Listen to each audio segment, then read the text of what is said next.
जय जवान जय किसान। आइए मेरे प्यारे बच्चों, आज के नए टॉपिक में आप सभी लोगों का स्वागत है। आज का आपका वही नया टॉपिक है बहुविकल्पीय प्रश्न, जो आपके कंप्लीट अनकंप्लीट थे। क्लास 9 का बहुविकल्पीय प्रश्न है जो कंपटीशन लेवल में भी पूछे जाते हैं। तो पहला आपका प्रश्न है कि जो कौन सी नहीं दिया गया, लेकिन मैं अपने आप से जोड़ता हूँ। स्थान घेरता है, क्या चीज बेटा? स्थान घेरता। ऑप्शन में दिया गया, बताइए ठोस क्या है? स्थान घेरता है। ध्रुव स्थान घेरता है। गैस स्थान घेरता है। ठोस स्थान, ध्रुव, गैस, तीनों तीनों क्या स्थान घेरते हैं? नहीं घेरते हैं। बता सकता है कोई? बता सकता है कि नहीं बता सकता? बताइए ठोस स्थान घेरता है कि नहीं घेरता? घेरता है सर। अब बताइए ध्रुव घेरता है कि नहीं घेरता? घेरता है सर। गैस स्थान घेरती कि नहीं घेरती? बिल्कुल घेरती है। क्यों? इंडियन गैस को देखा कि नहीं देखा? भारत गैस को देखा कि नहीं देखा? देखा ना। तो गैस क्या करती है? उस इतने बड़े टैंक को, जो आपका जो 14 लीटर 15 लीटर 15 kg का होता है, उतने स्थान को घेरती कि नहीं घेरती? घेरती है ना। तो ये तीनों क्या करता है बेटा? स्थान घेरते हैं। कौन? पहला ठोस, दूसरा ध्रुव, गैस, ये तीनों क्या करते हैं बेटा? स्थान घेरते हैं। तो आपके ये तीन ऑप्शन भी सही और ये ऑप्शन भी सही है। ठीक है, जब इन तीनों ऑप्शन को क्या किया जाए? मिक्स किया जाए, तब क्या है? ये तीनों ऑप्शन सही है। ठीक है, अब आपका दूसरा क्वेश्चन है कि 25 degree Celsius, 38 degree Celsius, 66 degree Celsius को केल्विन में बदलना है। किसमें बदलना है बेटा? 25 डिग्री सेल्सियस और 38 डिग्री सेल्सियस और 66 डिग्री सेल्सियस को आपको किसमें चेंज करना है बेटा? केल्विन में। केल्विन पैमाने पर बदलने पर सही क्रम क्या होगा? तो आपको बताना होगा। पहला आपका ऑप्शन है 298 केल्विन, दूसरा है 311 केल्विन, तीसरा है 339 केल्विन, फिर बी में दिया गया है बेटा 298 केल्विन, फिर कामा करके 300 केल्विन, 338 केल्विन। बी है 298 केल्विन, फिर 300 केल्विन, 338 केल्विन, फिर आपका सी है बेटा, सॉरी बी को मैंने दो बार लिख दिया, तो बेटा बी को हम मिटा देंगे यहाँ से। अब आपका सी है 373 केल्विन, 278 केल्विन, 543 केल्विन। डी है आपका ऑप्शन 298 केल्विन, 310 केल्विन, 338 केल्विन आपका दिया गया। आप लोग बताएंगे इसमें से कौन सा ऑप्शन है जो आपका 25 डिग्री, 38 डिग्री और 66 डिग्री केल्विन में चेंज होगा।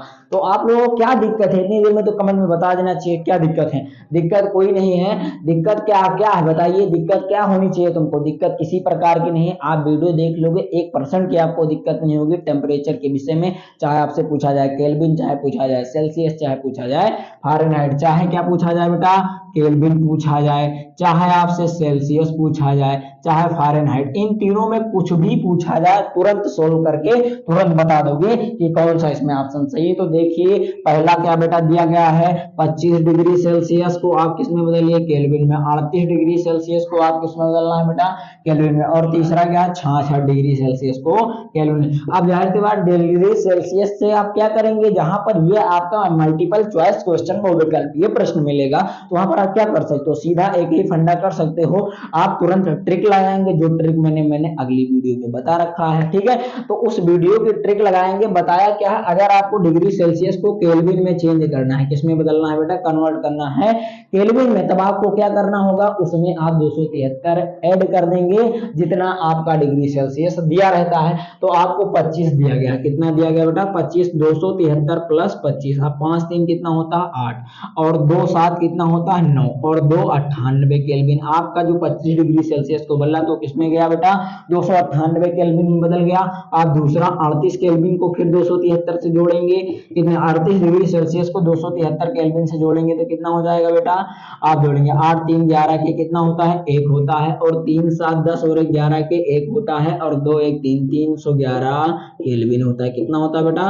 311। अब तीसरा ऑप्शन देखेंगे, 66 डिग्री सेल्सियस, कितना? 66 प्लस 273, 6 3 कितना होता है? 9 होता है, और 7 6 कितना होता है? 13, कितना होता है बेटा? 13 के 3 हासिल आया, कितना आया हासिल? 1, और 2 1 कितना हो गया? 3, 343 केल्विन। आप देखेंगे ये तीनों ऑप्शन किस ऑप्शन मिल रहा है? 298 केल्विन, 311 केल्विन, 339 केल्विन। तो आप आएंगे, पहला आप देखेंगे 298 केल्विन, दूसरा 311 केल्विन, तीसरा 339। तो आपका ऑप्शन नंबर ए ही क्या है बेटा?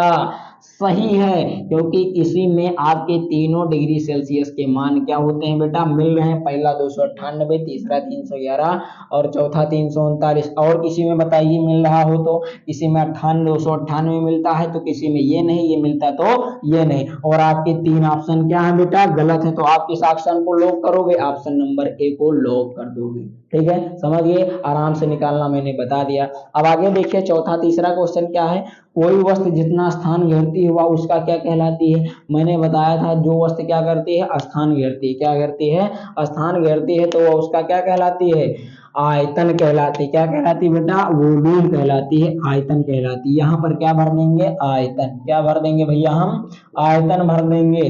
जो आपका खाली स्थान है वहां पर क्या कर देंगे बेटा, हम आयतन फिलअप कर देंगे। क्या कर देंगे भैया, आयतन फिलअप कर देंगे। ठीक है, अब आपका चौथा क्वेश्चन दिया गया है बेटा, आयतन का, ये जो आयतन ऊपर फिल किया है, जो स्थान घेरती है, वो उसका बोल रहा है वॉल्यूम का इंटरनेशनल यूनिट क्या होता है। क्या बोला बेटा, वॉल्यूम का, आयतन का इंटरनेशनल, इंटरनेशनल का मतलब सभी देशों में जो मतलब जो सभी देशों में मात्रक यूज होता है, जो सभी देशों में यूनिट प्रयोग की जाती है, उसका मात्रक वॉल्यूम का क्या होता है। तो कोई इसमें से बता सकता है। ऑप्शन दिया गया है घन मीटर, दूसरा दिया गया है घन सेंटीमीटर, तीसरा दिया गया तीसरा दिया गया सी नंबर दिया है मीटर स्क्वायर, चौथा दिया गया है सेंटीमीटर स्क्वायर। क्या दिया गया बेटा, सेंटीमीटर स्क्वायर। तो आप में से कोई बता सकता है, कोई नहीं बता सकता, तो हम बताते हैं, ध्यान दीजिए। पहला आएगा क्या हो जाएगा, घन मीटर। क्या हो जाएगा, घन मीटर। अच्छा ये चीज बताइए, घन किसे कहते हैं, आप सभी लोगों को पता होता है, लंबाई गुणे चौड़ाई गुणे ऊंचाई, इन तीनों का मात्रक क्या होता है, मीटर होता है। क्या होता है बेटा, मीटर होता है। अब अच्छा ये बताइए, आपको सभी को पता है कि आयतन का सूत्र क्या होता है, लंबाई गुणे चौड़ाई गुणे ऊंचाई। अब ये बताइए कि इन तीनों का मात्रक क्या होता है, तो मीटर में इसको हम क्या करते हैं, मेजरमेंट। तब इन तीनों का क्या करा देंगे बेटा, मल्टीप्लाई। क्या कराएंगे, मल्टीप्लाई। जब आप कराएंगे तो गुणा में घातें क्या होती हैं, जुड़ती हैं। तो सभी को पता है ना, ये गणित का नियम है, इसको मैंने वीडियो में भी बताया है। अब देखिए m क्यूब हो गया कि नहीं हुआ, तो यहाँ पर क्या होना चाहिए, तो इस ऑप्शन ना m क्यूब है ना सेंटीमीटर क्यूब है ना m स्क्वायर है ना सेंटीमीटर, सिर्फ इसमें क्या दिया गया बेटा, घन सेंटीमीटर, जो कि यह है इसका मात्रक, इसका आयतन का मात्रक है। क्योंकि मीटर का अन्य मात्रक क्या हो सकता है, मीटर को किसमें बदला जा सकता है, सेंटीमीटर में। सभी को पता होना चाहिए 1 मीटर बराबर क्या होता है बेटा, 100 सेंटीमीटर के बराबर होता है। क्या, 1 मीटर जो होता है आपका 100 सेंटीमीटर के बराबर होता है। तो यहाँ पर आपका घन मीटर जो होता है इंटरनेशनल में भी यूज किया जाता है, किसका, वॉल्यूम का यूनिट। अब आपका आ गया बेटा पांचवा क्वेश्चन। कौन सा पांचवा क्वेश्चन, किसी द्रव को इंग्लिश में बोले तो क्या बोलते हैं बेटा, मैटर। क्या बोलते हैं, मैटर, या इसे पदार्थ भी बोलते हैं। क्या बोलते हैं, पदार्थ बोलते हैं। का ताप जो टेम्परेचर होता है उसको क्या करने पर, इंक्रीज करने पर। जब किसी द्रव का टेम्परेचर हम इंक्रीज करते हैं, बढ़ाते हैं, तब उसकी गतिज ऊर्जा, क्या, उसकी मोशन एनर्जी, कौन सी बेटा, मोशन एनर्जी। कौन सी एनर्जी भैया, मोशन एनर्जी इंग्लिश में कहते हैं। हिंदी में बोले तो गतिज ऊर्जा, इंग्लिश में बोले तो मोशन एनर्जी क्या हो जाएगी, ऑप्शन देखिए, कम हो जाती है, ठीक है, या फिर बढ़ जाती है, ऑप्शन में दिया गया है, या पहले बढ़ती फिर घटती है, या पहले घटती है फिर बढ़ती है। आप लोगों को मैंने पहले बताया था कि नहीं बताया। अब मान लीजिए पदार्थ में या द्रव्य में क्या ले लीजिए, आप ले लीजिए जल को आप क्या करेंगे, उसको गर्म करेंगे। क्या करेंगे बेटा, जाहिर सी बात ताप बढ़ाएंगे, टेम्परेचर बढ़ाएंगे। जब तक आप गर्म नहीं करेंगे तो उसका टेम्परेचर बढ़ेगा नहीं, बढ़ेगा ना। तब आप उसको क्या करेंगे, टेम्परेचर देंगे। आप जल को टेम्परेचर देंगे तो क्या वो शांत बैठेगा, बैठेगा नहीं, बैठेगा ना। जैसे आपने क्लास के स्टूडेंट की मैं बात कर रहा हूँ, आपके क्लास में कोई बच्चा क्या है, पढ़ने में तेज है, और एक बच्चा और है जो उसका सामना कर रहा है पढ़ने के लिए, ठीक है, उसके कंपटीशन में। तो जब आप तेज वाले बच्चे के कंपटीशन में रहेंगे, तब क्या तेज वाला बच्चा शांत बैठेगा, नहीं बैठेगा ना, उसको आपसे क्या रहेगी, चिढ़ रहेगी। तो जैसे आप क्या करते हो, पानी को गर्म करते हो, उसमें क्या होने लगता है, बुलबुला उठने लगता है। तो जाहिर सी बात है क्या होती है, फिर वो बच्चा जो तेज होता है वो और तेज बढ़ जाता है। जो पानी शांत होता है, जब उसको टेम्परेचर दिया जाता है, तब वो और आगे ज्यादा बढ़ जाता है, कहने का मतलब उसमें क्या होती है, बुलबुलाहटपन होने लगती है, तो जाहिर सी बात उसका क्या होता है, टेम्परेचर, उसकी गतिज ऊर्जा क्या होती है बेटा, बढ़ने लगती है। और जो मैं क्लास की बात कर रहा हूँ, जो बच्चा पढ़ने में तेज होता है उसकी भी क्या होती है, गतिज ऊर्जा बढ़ने लगती है, क्योंकि अगर उसका कोई दूसरा बच्चा सामना कर लेता है तब क्या होता है, वो फर्स्ट की जगह पर सेकंड पे आ जाता है, तो सेकंड पे तो आना चाहेगा नहीं। कहने का मतलब जो अगर जिस पोस्ट पे है, अगर उसको उस पोस्ट से नीचे लाने की कोशिश करे तो क्या वो अब आसानी से दे देगा अपनी पोस्ट, नहीं देगा ना, तो वो क्या करेगा, उसकी गतिज ऊर्जा क्या होगी, कहने का मतलब वो क्या करेगा, अपनी गद्दी छोड़ने के लिए बहुत ही तो उत्साही होगा, उसका टेम्परेचर बढ़ेगा, उसकी बीपी बढ़ सकती है, बढ़ सकती है कि नहीं बढ़ सकती, तो वही प्रोसेस यहाँ पर भी होता है। अब देखेंगे यहाँ पर आपका ऑप्शन नंबर बी सही है, और ये पहला गलत है, सी गलत है, और डी भी क्या है, गलत है। पहले घटेगा फिर बढ़ेगा ऐसा तो कभी होता नहीं है, पहले बढ़ेगा फिर घटेगा ऐसा नहीं होता। देखिए अब देखिए ऑप्शन नंबर 6 कौन सा देंगे क्वेश्चन, किसी पदार्थ के कण, सिर्फ इतना है क्वेश्चन, किसी पदार्थ के कण एक जगह स्थिर रहते हैं, निरंतर गति करते हैं, दोलन गति करते हैं, उपरोक्त में से कोई नहीं। उपरोक्त का मतलब क्या होता है, अगर इसको साइज वाइज लिखा जाता है, नीचे टू नीचे, इसके बाद ये होता है, उसके बाद ये होता है, इसके बाद नहीं, तो उपरोक्त का मतलब उपरोक्त में से कोई नहीं। तो आपका ऑप्शन कौन सा सही जाना चाहिए बेटा, जो एक जगह स्थिर रहते हैं, कौन कौन स्थिर रहता है बेटा, तो आप क्या बताएंगे, एक द्रव की अवस्थाएं होती है, क्या होती है बेटा, द्रव की अवस्थाएं, सॉरी एक जगह स्थिर नहीं रहता, आपको बताना है द्रव की अवस्थाएं होती है, कैसी होती है, ठोस होती है, द्रव होती है, गैस होती है, ये सभी होती है।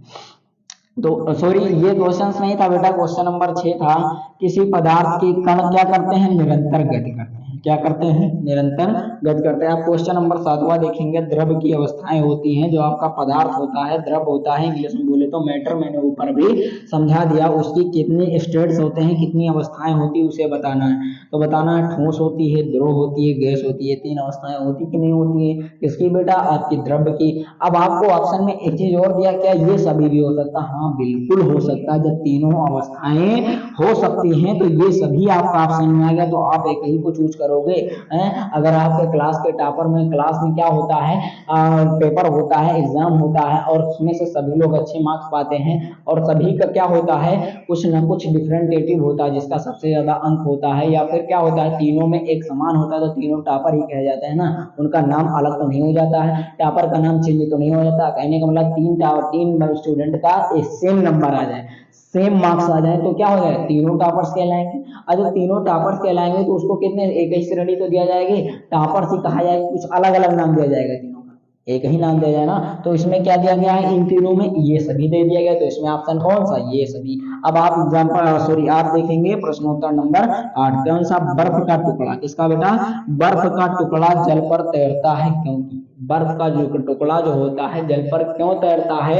अच्छा सर हमने कभी देखा नहीं तैरते हुए, बेटा आप प्रैक्टिकल करके खुद देख लो, बर्फ का टुकड़ा जल पर तैरता है, क्यों तैरता है, इसका कारण क्या होता है, क्योंकि इसका आयतन क्या होता है, वॉल्यूम क्या होता है बेटा, अधिक होता है, अपने द्रव्यमान से अधिक जल विस्थापित करता है, जितना ज्यादा इसका द्रव्यमान अधिक होता है वो उतने ज्यादा क्या होता है, जल को विस्थापित कर देता है। विस्थापन अब क्रिया पढ़ा होगा ना, तो उसी प्रोसेस को यह क्या करता है, अप्लाइड करता है, उसको अलग कर देता है, जल को अलग कर देता है, जितने पर यह क्या करता है, अपना द्रव्यमान, उसका द्रव्यमान होता है, और इसका आयतन भी होता है। दोनों कथन सत्य हैं, बिल्कुल सही है, क्या है, उपरोक्त से कोई नहीं, तो ये ऑप्शन क्या है आपका, गलत है, ये भी सही, ये भी सही, अगर ये देखा जाए। लेकिन इसमें फिर वही कंपटीशन वाला काम आ गया, वही टेस्ट वाला, वही आपका रिजल्ट, वही मार्क्स आ गया, वही स्टूडेंट वाली बात आ गई, ये दो क्या है, आपके स्टूडेंट हैं, ये भी स्टूडेंट, ये भी स्टूडेंट, और इन दोनों के मार्क्स सेम आ गए, तो बताओ उन्हें क्या कहा जाएगा, टॉपर। तो यहाँ पर उस टॉपर की जगह पर नाम क्या लेगा, दोनों कथन सत्य हैं, तो इसमें कौन सा ऑप्शन, सी सही चला जाएगा, कौन सा बेटा, सी सही जाएगा। अब आपको हम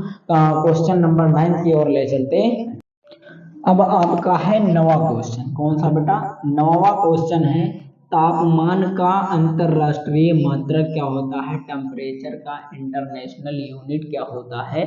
तो इसके बारे में हम जानेंगे कि जो आपका टेम्परेचर होता है, इसको इंग्लिश में बोले तो टेम्परेचर बोलते हैं, क्या बोलते हैं बेटा, टेम्परेचर बोलते हैं। इसका जो इंटरनेशनल यूनिट होती है, इंटरनेशनल मतलब अंतरराष्ट्रीय, यूनिट का मतलब मात्रक होता है, उस क्या हो सकता है। ये ऑप्शन नंबर 1 दिया है सेल्सियस, दूसरा दिया है केल्विन, तीसरा दिया फारेनहाइट, इनमें से कोई नहीं। तो आप कौन सा ऑप्शन जानते हैं जो टिक करेंगे?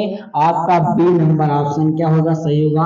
केल्विन जो होता है टेम्परेचर का अंतरराष्ट्रीय क्या होता है बेटा, मात्रक होता है। कौन सा? केल्विन होता है आपका अंतरराष्ट्रीय मात्रक इसका तापमान का। अब आपका क्वेश्चन नंबर 10 दिया गया, प्रश्न नंबर 10, नमक जिसे अगर केमिकल में जाने तो NaCl और इंग्लिश में जाने तो क्या बोलते हैं बेटा, साल्ट। क्या बोलते हैं? साल्ट। अब आपका होता है नौसादर एवं नौसादर के मिश्रण, मिश्रण को मिक्सचर, इंग्लिश में बोले तो क्या बोलते हैं बेटा, मिक्सचर। क्या बोलते हैं? मिक्सचर को अलग करता है। कौन सी ऐसी विधि, कौन सी ऐसी मेथड है जो आपके नमक और नौसादर को क्या करता है, अलग करता है? तो आप बता सकते हैं, पहली विधि दी गई है आपकी ऊर्ध्वपातन। कौन सी विधि है बेटा? ऊर्ध्वपातन, सब्लिमेशन। दूसरी कौन सी है? कंडेंसेशन, इंग्लिश में बोले तो इसे बोलते हैं सब्लिमेशन। मैं सभी को बताया है कि नहीं बताया, इसकी वीडियो नहीं बनी, लेकिन मैं आपको ओरल बता दिया। और आपका दूसरा क्या है? कंडेंसेशन। क्या है भैया? कंडेंसेशन। क्या है?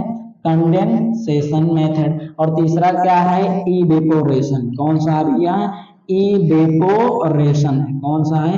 इवेपोरेशन। या फिर आपका चौथा ऑप्शन है इनमें से कोई नहीं। कौन सा है? इनमें से कोई नहीं। तो आप बता सकते हो नमक एवं नौसादर। कौन सा बेटा? नमक एवं नौसादर जो है मिश्रण को अलग करते हैं। तो आपकी कौन सी विधि है ऐसी? और ऊर्ध्वपातन मेथड है, सब्लिमेशन मेथड है, जो आपके नमक एवं किसको बेटा, नमक और नौसादर के मिश्रण को क्या करती है? अलग कर देती है, हटा देती है। इसी को क्या कहते हैं बेटा? ऊर्ध्वपातन विधि कहते हैं। अब मैं आप लोगों को दूसरी वीडियो में मिलेंगे। जय जवान जय